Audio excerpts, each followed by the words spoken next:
ہر دور میں اللہ تعالیٰ انسانیت کی رہنمائی کے لیے اپنے اولیاء کو دنیا میں بھیجتا ہے۔ یہ لوگ مثال ہوتے ہیں جنہیں دیکھ کر لوگ راستہ پاتے ہیں۔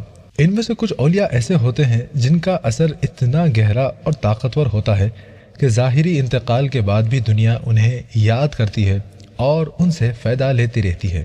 عبد المالک زیال رحمۃ اللہ تعالی علیہ نے فرمایا، ایک رات میں حضرت سیدنا شیخ عبد القادر جیلانی رحمۃ اللہ تعالی علیہ کے مدرسے میں کھڑا تھا۔ اس وقت حضرت اپنے مبارک ہاتھ میں لاٹھی یعنی عصا لیے باہر تشریف لائے۔ میرے دل میں خیال آیا کہ کاش غوث پاک رحمۃ اللہ تعالی علیہ اس لاٹھی کے ذریعے کوئی کرامت ظاہر کریں۔ جیسے ہی یہ خیال آیا، غوث پاک رحمۃ اللہ تعالی علیہ نے اس لاٹھی کو زمین میں گاڑ دیا۔ اچانک وہ لاٹھی روشن ہو گئی اور دیر تک چراغ کی طرح چمکتی رہی۔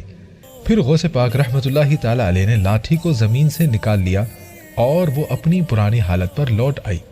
اس کے بعد انہوں نے فرمایا، اے زیال، کیا تم یہی چاہتے تھے؟ شیخ عبد القادر جیلانی رحمۃ اللہ تعالی علیہ ان بزرگوں میں سے تھے جو پیدائش سے ہی اللہ کے ولی تھے، اسی لیے آپ کی کرامات پیدائش کے فوراً بعد ہی ظاہر ہونے لگے۔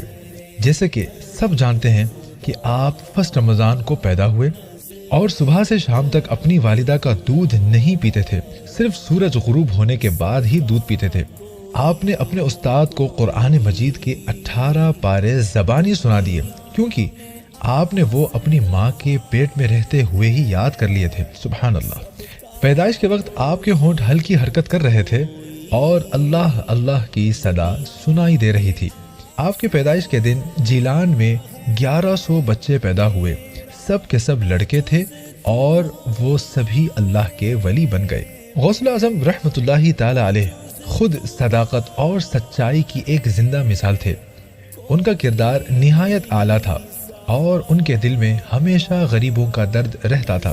انہوں نے اپنی زندگی کے کسی بھی مرحلے میں جھوٹ کو جگہ نہیں دی۔ بچپن میں جب چوروں نے انہیں روکا اور ان سے مال چرانا چاہا تو انہوں نے پوری سچائی کے ساتھ بتا دیا کہ میرے پاس 40 دینار ہیں۔ یہ کہنا ان کے لیے خطرہ بھی بن سکتا تھا، لیکن انہوں نے سچ نہیں چھوڑا۔ ایک بار ایک فقیر ندی پار کرنا چاہتا تھا، لیکن اس کے پاس ناو کا کرایہ دینے کے لیے پیسے نہیں تھے۔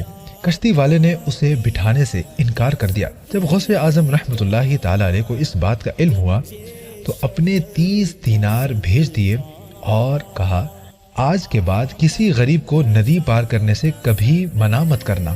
اپنی ابتدائی تعلیم حاصل کرنے کے بعد شیخ عبد القادر جیلانی رحمۃ اللہ تعالی علیہ 480 ہجری میں بغداد تشریف لائے۔ وہاں آپ